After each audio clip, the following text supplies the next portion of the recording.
નમસ્કાર. ધોરણ 6 સામાજિક વિજ્ઞાન. આપણે સરસ મજાના પ્રથમ સત્રના અંતિમ ચરણમાં પહોંચી ગયા છીએ. બરાબર? પ્રથમ સત્રના પાઠ હું વારંવાર તમને કહું છું, કેમ કે આપણે એનસીઈઆરટી નું પુસ્તક છે બાળકો, એટલે સળંગ પુસ્તક આપેલું છે, સ્વાધ્યાય પોથી અને પાઠ્ય પુસ્તક બંને. બરાબર? એટલે આપણે બધાએ અભ્યાસક્રમ જોવા માટે સ્વાધ્યાય પોથી છે ને, એમાં તમે અનુક્રમણિક પાઠવાળું પેજ, અનુક્રમણિકાવાળું જે પેજ છે ને એ તમે ખોલશો એટલે તેમાં માસવાર પાઠનું આયોજન આપેલું છે. એટલે એમાં પાઠ પહેલો, બીજો, ત્રીજો, ચોથો, ત્યાર પછી પાઠ 9 અને 10. પાઠ 9 અને 10 નકશાપૂર્તિમાં પણ છે. બરાબર? એટલે પાઠ 9 મેં તમને નકશાપૂર્તિમાં સમજાવેલો છે, પુરાવેલો છે હોમવર્કમાં. બરાબર? હવે પાઠ 10 જ્યારે હોમવર્કમાં હું સ્વાધ્યાય પોથીમાં પુરાવીશ, તેમાં હવે આપણે થોડુંક જ પૂરવાનું બાકી છે. પછી તે દિવસે નકશાપૂર્તિ પણ તમને હું કરાવી દઈશ. ઓકે? ત્યાર પછી પાઠ 14 અને 15. પાઠ 14 આપણે જોઈ લીધો છે વિવિધતામાં એકતા, અને હવે આપણું અંતિમ ચરણ, અંતિમ પાઠ એટલે કે પાઠ 15મો સરકાર આપણે સમજીશું આજે. ઓકે? જોઈએ કે આપણો દેશ ભારત દુનિયામાં સૌથી મોટો લોકશાહી ધરાવતો આપણો દેશ છે. લોકશાહી, લોકો વડે, લોકોથી અને લોકો માટે ચાલતી સરકાર એટલે લોકશાહી સરકાર. બરાબર? ઘરનો વહીવટ અને સંચાલન વડીલો કરે છે. બસ આ જ રીતે દુનિયાનું સંચાલન સરકાર કરે છે. આપણા બધાના પરિવારમાં વડીલ હોય ને, નાની મોટી સરસ મજાની કોઈ જરૂરિયાત પૂર્ણ કરવા માટે પણ આપણે વડીલની આજ્ઞા લઈએ છીએ, વડીલને વાત કરીએ છીએ, અને વડીલની રાય પ્રમાણે, વડીલની સલાહ સૂચન પ્રમાણે આપણે વર્તન કરીએ છીએ, તેનું માનીએ પણ છીએ. તમે લોકો હવે મોટા થતા જાઓ છો, 6થા ધોરણમાં આવી ગયા. તમારે કોઈ એવું ડિસિઝન લેવું હોય તો તમે ઘરે જઈ તમારા ઘરના વડીલને રજૂઆત કરો. બરાબર ને? એટલે ઘરનું સંચાલન કરવા માટે જેમ વડીલ હોય, એમ દેશનું સંચાલન કરવા માટે કોણ હોય? સરકાર હોય. બરાબર? ગામડું, શહેર, નગરપાલિકા, મહાનગરપાલિકા, તમને 4થા ધોરણમાં અને 5મા ધોરણમાં પણ ગ્રામ પંચાયત વિશે શીખવાડશે. બરાબર ને? આ જ રીતે દેશનું સંચાલન કોણ કરે? તો કે સરકાર કરે છે. કઈ રીતના કરે જોઈએ આપણે? આપણી ઘરે દરરોજ આપણે બધાએ પણ છાપા જોયા છે, જોઈએ ને? દરેક ઋતુ પ્રમાણે આપણા ઘરમાં સમાચારમાં, ન્યૂઝપેપરમાં સમાચાર હોય. આ વર્ષે ખૂબ જ વરસાદ છે તો શું આવતું હોય? આ જગ્યાએ આટલો વરસાદ, આ તાલુકામાં આટલો વરસાદ, આ ડેમ ઓવરફ્લો થઈ ગયા. ત્યાર પછી કોરોના મહામારી ચાલી રહી છે તો તેના પણ વિવિધ ન્યૂઝ આપણે છાપા દરમિયાન મળે છે. આ ઉપરાંત ટેલિવિઝન, ટીવીમાં પણ આપણે જોઈએ છીએ સમાચાર. સરકાર રચવા માટે વારંવાર ચૂંટણીઓ થતી હોય છે. એવા સમાચાર પણ આપણે સમાચાર પત્રો દ્વારા મળે છે. તમને બધાને એવું કહે કે 2-4 સમાચાર પત્રોના નામ બોલો જોઈએ તો આવડે ને આપણે બધાને? ગુજરાત સમાચાર, જય હિન્દ, સંદેશ, યસ કે નો? હા. આપણો દેશ, આપણે દૈનિક પત્રો, ટેલિવિઝન કે વાતચીતમાં સરકાર શબ્દ સાંભળતા હોઈએ છીએ. દેશના સંચાલન માટે કે નિર્ણયો લેવા સરકારની જરૂર પડે છે. કોઈ સુધારા વધારા કરવા હોય તો કોની જરૂર પડે? સરકારની જરૂર પડે છે. આ વર્ષે આપણે જોઈએ છીએ ખૂબ જ વરસાદ છે. રસ્તાઓ બધા બિસ્માર થઈ ગયા છે, ખાડાઓ પડી ગયા છે. તો આ રસ્તાને રિપેર કરવા હોય તો કોણ ડિસિઝન લઈ શકે, નિર્ણય કરી શકે? સરકાર નિર્ણય કરી શકે કે દરેક પહેલા શહેરોના રસ્તાઓ સરખા કરો, સગવડ પૂરી પાડો, ત્યાર પછી ફોરટેક ઉપર સગવડો પૂરી પાડો. આ શું છે બધું? નિર્ણય લીધા પછી જે કાર્ય આગળ વધે તે સરકાર. દેશના વિકાસ માટે સરકાર આયોજનપૂર્વક કાર્ય કરે છે. આજે આપણે સૌ જોઈએ છીએ કે વોટ્સઅપ મોબાઈલના મારફતે તમે લોકો એજ્યુકેશન મેળવો છો. આયોજન કોણે કરેલું છે? સરકારે કરેલું છે. શું કામ એને? કોરોના જેવો રોગ ચાલી રહ્યો છે, મહામારી ચાલી રહી છે, ત્યારે બાળકો રોગનો ભોગ ના બને એટલા માટે એજ્યુકેશન મોબાઈલ દ્વારા ચાલુ કરેલું છે. બરાબર ને? આ નિર્ણય કોનો છે? સરકારનો છે. કોનો છે? સરકારનો છે. બંધારણને કેન્દ્રમાં રાખી કાયદામાં સુધારા કરવા અને તેનો અમલ કરવાનું કાર્ય કોણ કરે છે? સરકાર કરે છે. સરકાર દ્વારા કરવામાં આવે છે. આપણા દેશની સરકાર મતદાન દ્વારા ચૂંટવામાં આવે છે. હવે આપણે સરકારનો પ્રથમ તબક્કો જોઈએ. આપણા દેશની સરકાર મતદાન દ્વારા ચૂંટવામાં આવે છે. હવે આપણે નવી વાત જાણીએ. તમે લોકો ચોથા પાંચમામાં પણ મારા ખ્યાલ મુજબ તમને ખબર હશે કે મતદાન કેટલા વર્ષની ઉંમરે કરવામાં આવે છે? આપણે કેટલા વર્ષની ઉંમરથી મતદાન કરીએ છીએ? 18 વર્ષની. ચૂંટણી કાર્ડ હોય ને? તમે તમારા ઘરમાં વડીલોના ચૂંટણી કાર્ડ જોયા હશે. બરાબર? ઉપરના ચિત્રમાં આપણે સરકારના વિવિધ કાર્યો, નિર્ણયો કે જાહેરાતો અંગે જાણી શકાય છે. આપણી આસપાસ ઉપલબ્ધ દૈનિક પત્રો અને મેગેઝિનનું વાંચન કરી આપણે વિવિધ કાર્યો અંગેની જાણકારી મેળવી શકીએ છીએ. દિવાળીનું વેકેશન ક્યારે પડશે, દશેરા ક્યારે છે, જન્માષ્ટમી ક્યારે છે, વધુ વરસાદને હિસાબે લોકોને કયા ફંડ મળશે, આવા બધા આપણે ન્યૂઝ પેપરમાંથી વાંચવા મળે છે. સરકારશ્રીએ શું નિર્ણય લીધો, આ વર્ષે પાક વીમો પાકશે કે કેમ, આ બધી જાણકારી સરકારના નિર્ણય પછી દૈનિક પત્રો દ્વારા આપણે જાણ થાય છે. બરાબર? લોકો વડે અને લોકો માટે ચાલતી શાસન વ્યવસ્થાને લોકશાહી શાસન વ્યવસ્થા કહેવામાં આવે છે. લોકશાહી શાસન વ્યવસ્થામાં સરકારનું મહત્વનું અને આગવું સ્થાન ધરાવે છે. લોકશાહી શાસન વ્યવસ્થામાં સરકાર કેવું સ્થાન ધરાવે છે? આગવું, મોખરાનું સ્થાન ધરાવે છે. સરકાર કઈ રીતના રચવામાં આવે છે જોઈએ આપણે ઉત્તરોત્તર સમજતા પ્રમાણે.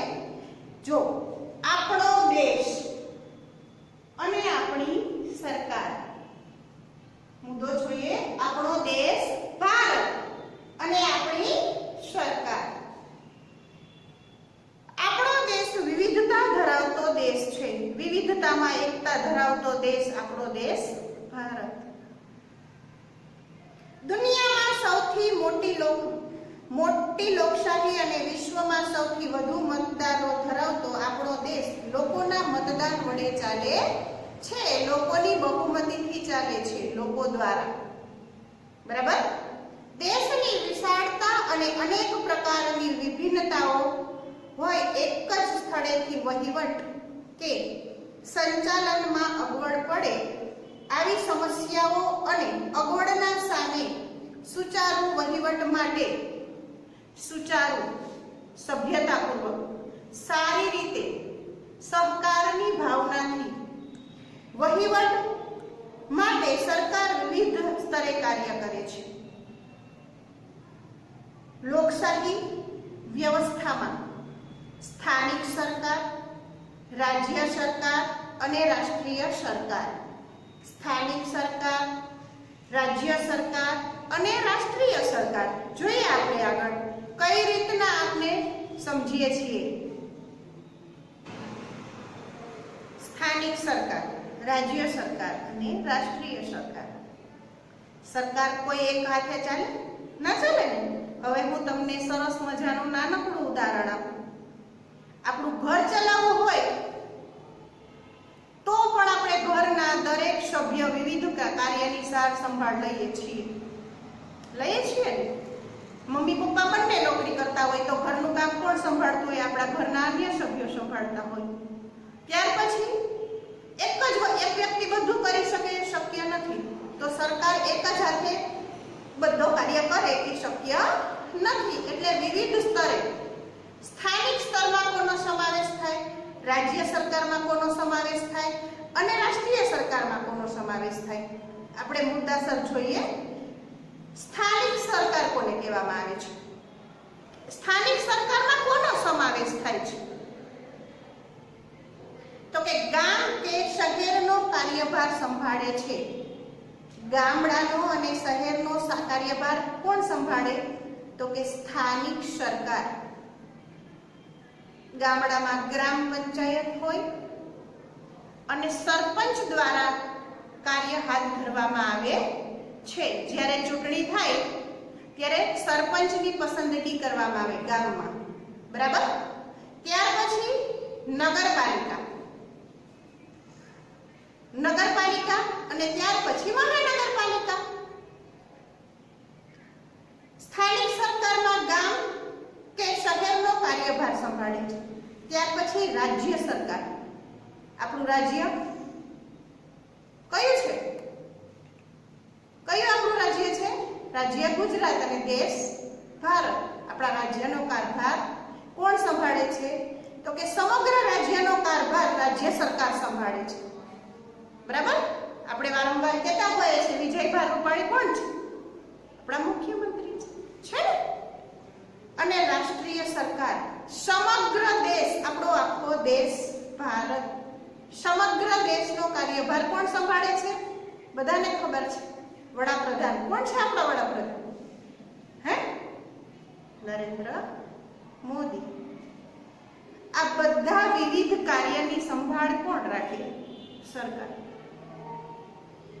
તેમાં પણ અલગ અલગ લોકોના હાથમાં કાર્યભાર સોંપવામાં આવે છે.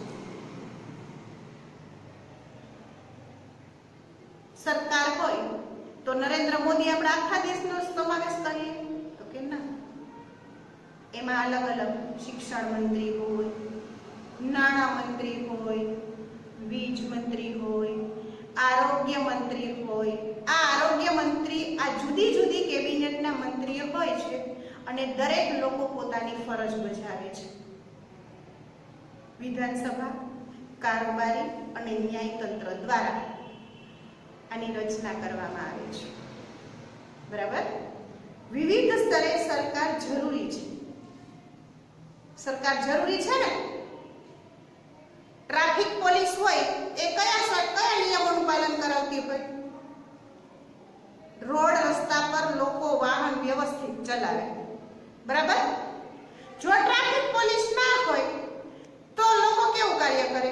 મન પડે ત્યાં ગાડીઓ ચલાવે. તો શું વધારે થાય? એક્સિડન્ટ વધારે થાય ને. એટલે સરકાર નિયમ ઘડે છે. આપણે એ સરકારના નિયમ પ્રમાણે જો ના ચાલીએ ટ્રાફિકમાં તો આપણે દંડ ભરવો પડે. એટલે આપણે નિયમોનું પાલન કરીએ છીએ. વિવિધ સ્તરે સરકાર જરૂરી છે. નિયમો બનાવવા અને તેને લાગુ કરવા માટે સ્તરો ખૂબ ઉપયોગી છે. નિયમો બનાવવા અને એ નિયમોનું પાલન કરાવવા માટે સરકાર ખૂબ જ ઉપયોગી છે.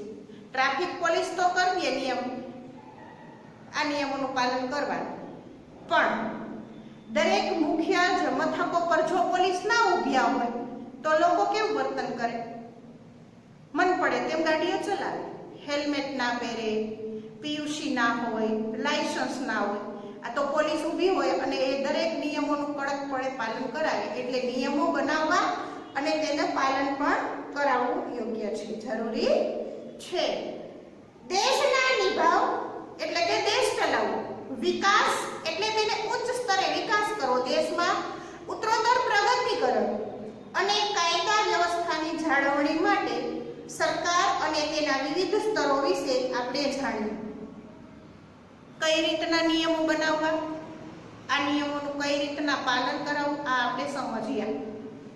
આપણા દેશમાં લોકશાહી વ્યવસ્થાનો સ્વીકાર કરવામાં આવ્યો છે. કોનો સ્વીકાર? લોકશાહી. દુનિયામાં સરકારના સંદર્ભ, સરકાર અને તેની રચનાને આધારે સરકાર કે શાસન વ્યવસ્થામાં વિવિધતા જોવા મળે છે. અલગ અલગ દેશોમાં અલગ અલગ શાસન વ્યવસ્થા હોય છે. સરકારના પ્રકાર, આપણો દેશ અને આપણી સરકાર, ત્યાર પછી સરકારના પ્રકાર. સરકારના 3 પ્રકાર છે: લોકશાહી સરકાર, સામ્યવાદી સરકાર અને રાજાશાહી સરકાર. હવે આપણે જોઈએ સરકારના પ્રકારો. આપણો દેશ લોકશાહી વ્યવસ્થા ધરાવે છે. દુનિયાના બધા જ દેશમાં લોકશાહી શાસન વ્યવસ્થા નથી. દરેક દેશમાં લોકો વડે ચાલતી સરકાર નથી.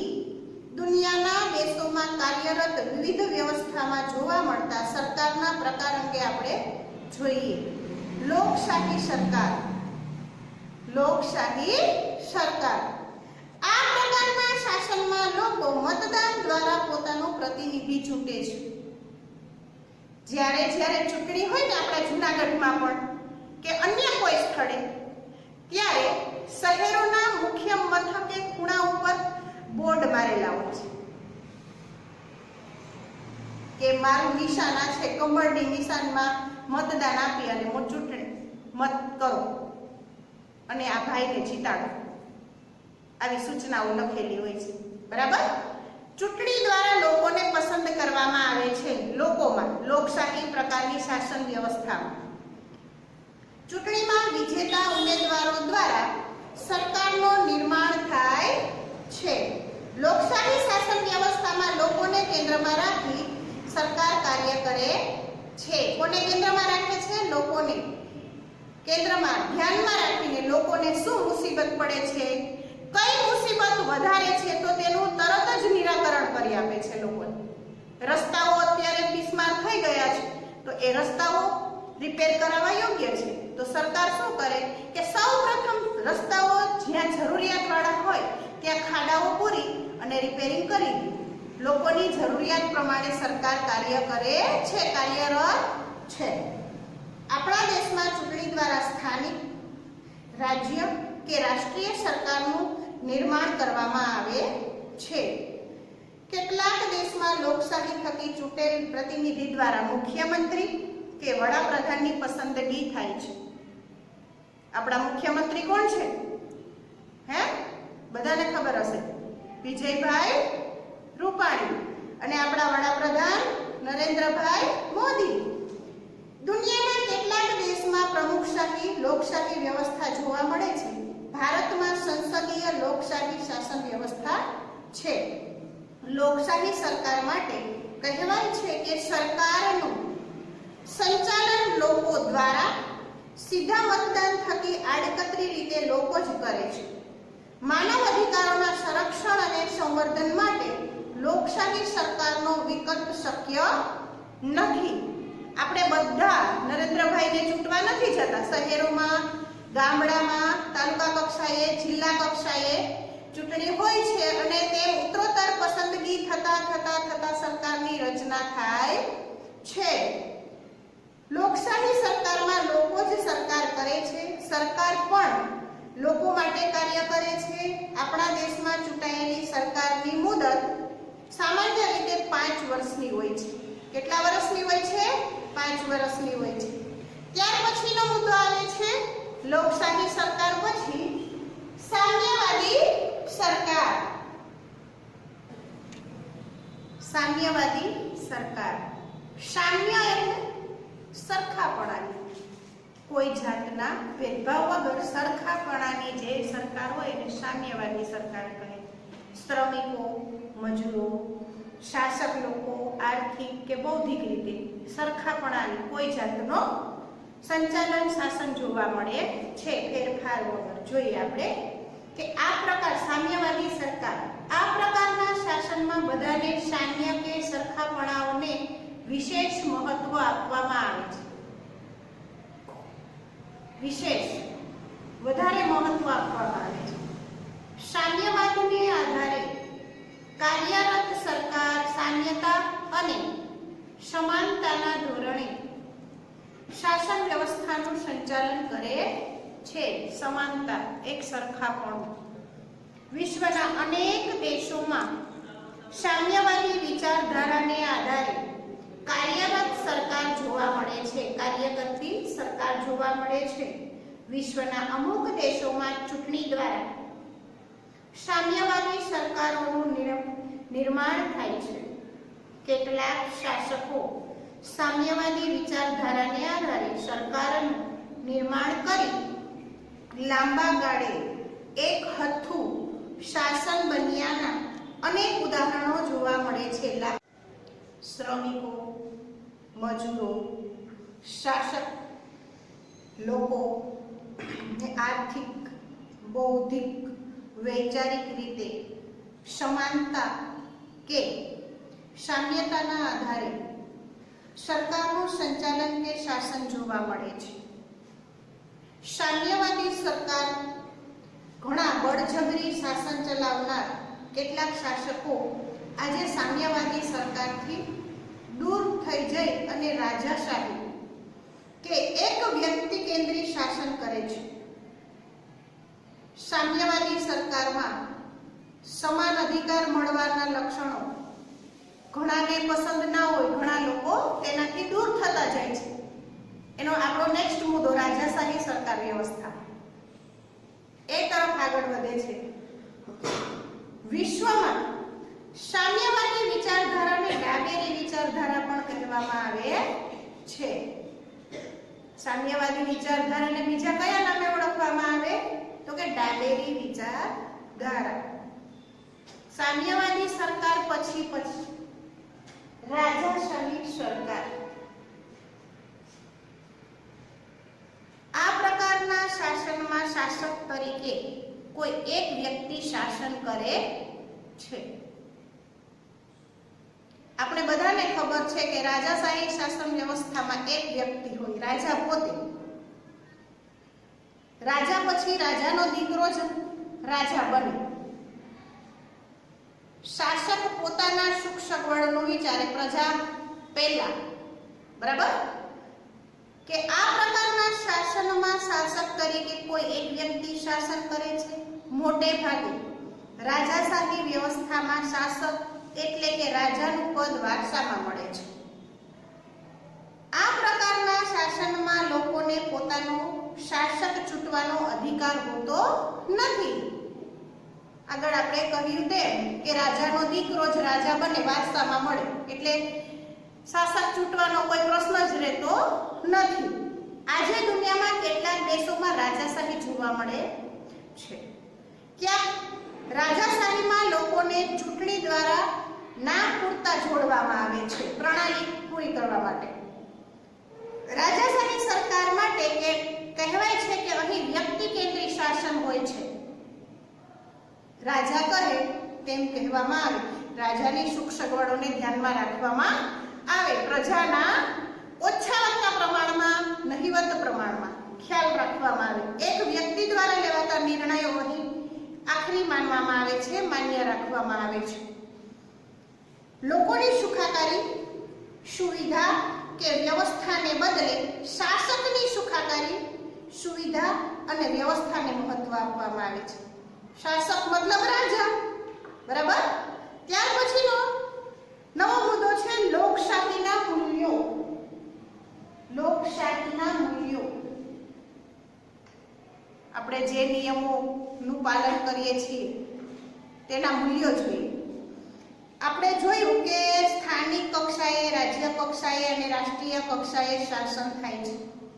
લોકોના જીવન ધોરણને ઊંચું લાવવા અને તેની સુખાકારી માટે લોકશાહી શાસન વ્યવસ્થા કાર્ય કરે છે. લોકોના જીવન ધોરણને ઊંચું લાવવા, તેના સુખ માટે લોકશાહી સરસ મજાનું કાર્ય કરે છે. લોકોને કેન્દ્રમાં રાખી જરૂરિયાત અને ભાવિ આયોજનો કરતી વખતે ધ્યાનમાં રાખવામાં આવે છે. લોકશાહી સરકારમાં જે પણ કાર્ય કરવામાં આવે એમાં કેન્દ્ર સ્થાને કોણ હોય તો કે લોકો, પ્રજા. લોકોની સુખાકારી, સુવિધા અને વિકાસને મહત્વ આપી બંધારણને આધારે લોકશાહીના મૂલ્યોનું જતન કરવામાં આવે છે.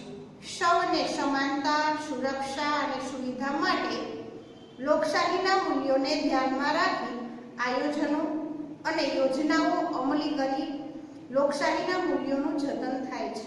તે માટે કાર્ય થાય તે પણ જરૂરી છે. બરાબર. આ હતી લોકશાહી સરકારના મૂલ્યો.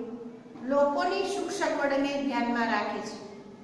આપણો અંતિમ મુદ્દો છે સરકાર અને કાયદા. સરકાર અને કાયદા. વિધાનસભા, કારોબારી અને ન્યાયતંત્ર. કાયદા ઘડવા, કાયદાનું પાલન કરાવવું અને કાયદાનો ભંગ કરનારને સજા થવી જોઈએ. કે સરકારનું કામ કાયદા બનાવવાનું છે. આ કાયદા સૌએ માન્ય રાખવા પડે. સરકારને કામ કરવા માટે વિવિધ કાયદા મહત્વનું સ્થાન ધરાવે છે. સરકાર જોડે કાયદાના અમલ સાથે તેના સુધારા કરવાની પણ સત્તા હોય છે. કોઈ એવો કડક કાયદો હોય કે જેનાથી લોકોને મુશ્કેલી અનુભવાતી હોય ત્યારે એક સાથે લોકો મળીને પણ સરકાર સામે અવાજ ઉઠાવવાનો હક ધરાવે છે લોકો. અને તેનો ન્યાય ન મળે તો તે આગળ ન્યાયાલય સુધી પણ પહોંચી શકે છે. પોતાના અધિકારો અને થયેલા અન્યાય સામે લોકો અદાલતનો સહયોગ મેળવી શકાય છે. સરકારના કાયદાની કાર્યવાહી સંદર્ભે લોકોને લાગે કે તે યોગ્ય રીતે અમલીકરણ થતું નથી ત્યારે તેઓ પોતાનો અવાજ અદાલતમાં રજૂ કરે છે. જરૂર જણાય ત્યાં અદાલત સરકારને વિવિધ મુદ્દાઓ માટે સૂચન કે આદેશ કરી શકે છે. પોતાની રજૂઆત પણ તે આગળ કરી શકે છે. આ હતો આપણો સરસ મજાનો પાઠ 15મો, સરકાર. આપણો દેશ ભારત, આપણી સરકાર. સરકારના પ્રકાર: લોકશાહી સરકાર, સામ્યવાદી સરકાર, રાજાશાહી સરકાર. લોકશાહીના મૂલ્યો, સરકાર અને કાયદો. બરાબર. હવે આપણે એક નજર સ્વાધ્યાય તરફ કરી લઈએ. પ્રશ્ન પહેલો છે, એમાં પ્રશ્નો છે, ત્યાર પછી યોગ્ય જોડકા જોડો. રાજ્ય સરકાર, પાઠ્યપુસ્તકમાં પાના નંબર 97. તેના સામે આવશે ડી, સમગ્ર રાજ્યના કાર્યભાર સંભાળે છે. બીજું છે સ્થાનિક સરકાર. તેની સામે આવશે સી, ગામ કે શહેર માટે કાર્યભાર સંભાળે છે. ત્યાર પછી રાષ્ટ્રીય સરકાર ત્રીજું. તેની સામે આવશે સમગ્ર દેશમાં કાર્યભાર સંભાળે છે. ચોથું રાજાશાહી સરકાર, એક જ વ્યક્તિ શાસન કરે છે. ત્યાર પછી કારણો છે અને ખરા ખોટા છે. લોકશાહીમાં લોકોના હાથમાં સત્તા છે. સાચું. બીજું રાજાશાહી શાસન ચૂંટણી વગર પસંદ થાય છે. બરાબર. રાજા પછી તેનો દીકરો જ રાજા હોય એટલે ચૂંટણી વગર પસંદ થાય છે એટલે સાચું. અદાલત સરકારને વિવિધ મુદ્દાઓ માટે સૂચન કે આદેશ કરી શકે છે. સાચું.